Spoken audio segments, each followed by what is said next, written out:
তো দেখেন বন্ধুরা, আমি কিন্তু দেখেন উল্টা দিক ধরলাম নাকি না, মোবাইলে মনে হইতেছে উল্টা, কিন্তু আমি সদর দিক দিয়ে ধরছি না। হ্যাঁ, ঠিকই আছে। তো আমি কিন্তু দেখেন এই চশমাটা অর্ডার দিয়ে একটা RM5cc পেয়ে গেছি। এই দেখেন।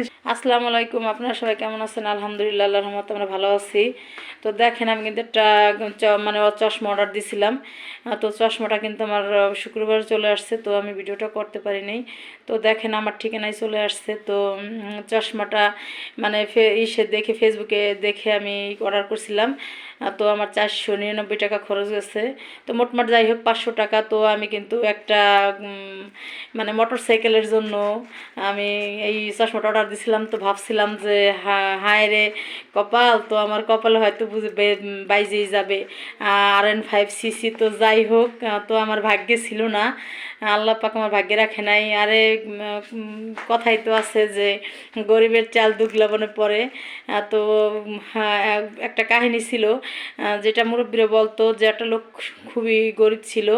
তো সারাদিন পরে সে 1 কেজি চাল কিনে এনে সে চাল নিয়ে যখন আসা ধরছে, তো আগের দিনে মানুষ কিন্তু গামছায় করে চাইল আনতো। তো গামছাটা ছিদ্র ছিল, তো ওখান দিয়ে চাল পড়ে গেছে। তো এমন জায়গায় চালটা পড়ছে যে চালটা আর উঠাইতে পারে নাই। তো আমার দশাও সেটা হয়েছে। তো দেখেন আমি 500 টাকা দিয়ে চশমা অর্ডার করছি। তো আমি ঠকছি না জিতছি যে বলতে পারবো না। তো আমি হয়তো RM5cc যদি পেয়ে যেতাম তাহলে হয়তো আমার জিতটাই হইতো। তো যাই হোক, চশমাটা কিন্তু আমি আনার পরে আমি কিন্তু খুলে তুমি দেখি নেই যে ভিতরে কি চশমাই দিল না অন্য কিছু। তো তারপরে আজকে ভাবলাম যে শুক্রবার চলে গেছে, তো বুকের ভিতরে সবসময় ধরফর করছে যে হয়তো মনে হয় আমি RM5 পেয়ে যাব। কিন্তু আসলে ভাগ্যই, যে বললাম ভাগ্যই সব কিছু, ভাগ্যে থাকলে হয়তো অবশ্যই পেয়ে যেতাম। তো আল্লাহ আমার ভাগ্যে লেখে নাই, তাই আমি পাইনি। তো এই চশমাটা আমি পাইছি, জানি না আমি 500 টাকার, এটা 500 টাকার মাল কিনা আমি বলতে পারবো না। তো যাই হোক, চশমা পাইছি ভালোই।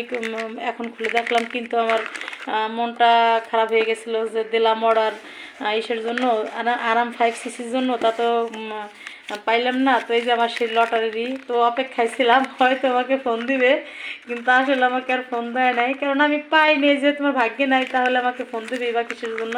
তো এটাকে কিন্তু খুব যত্ন করে আমি রাখছিলাম। তো যত করে এটা রাখছিলাম যে যাই হোক হয়তো আমি পেয়ে যাব এতগুলো টাকার একটা হুন্ডা। তো আমি যদি পেয়ে যেতাম তো অনেক খুশি হইতাম। তো আল্লাহ পাক আমার ভাগ্যে রাখে নাই, তাই আমি হয়তো আমি চশমা এইটা পাই নাই, মানে RM5cc-টা পাই নাই। তো আসলে অনেক দুঃখজনক, খারাপ লাগতেছে। আর আমি এর জন্য আমি বের করিনি। হয়তো যখন পাইছিলাম যদি পেয়ে যেতাম হয়তো আমাকে তারা ফোন দিত যে আপনি এসে আপনার নিয়ে যান, আপনার হুন্ডাটা নিয়ে যান। তো যখন যেহেতু আমি পাইনি, তো হুন্ডাটা আর পাইনি যখন, তখন তারা আমাকে ফোন দিবেও না।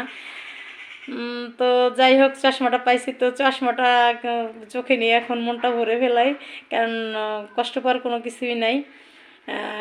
কারণ কি যে ভাগ্য যদি না থাকে, আপনি যে যতই করেন আফসোস করেন, আপনি পাবেন না। তো আমার ভাগ্যে হয়তো থাকলে আমি অবশ্যই পাইতাম।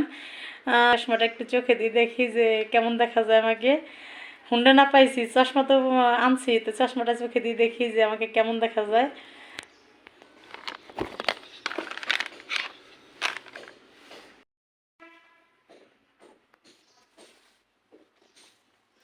এই যে সেই আমার চশমা, যেটা আমি অর্ডার দিছিলাম, চশমাটা তো আমি কিন্তু দিছিলাম যে আমি হয়তো আমি খুবই ভাগ্যবান হব যে আমি একটা RM5cc পাবো। তো আমি কিন্তু আমার ভাগ্যে নাই, আল্লাহ পাক আমাকে পাই দেয় নাই।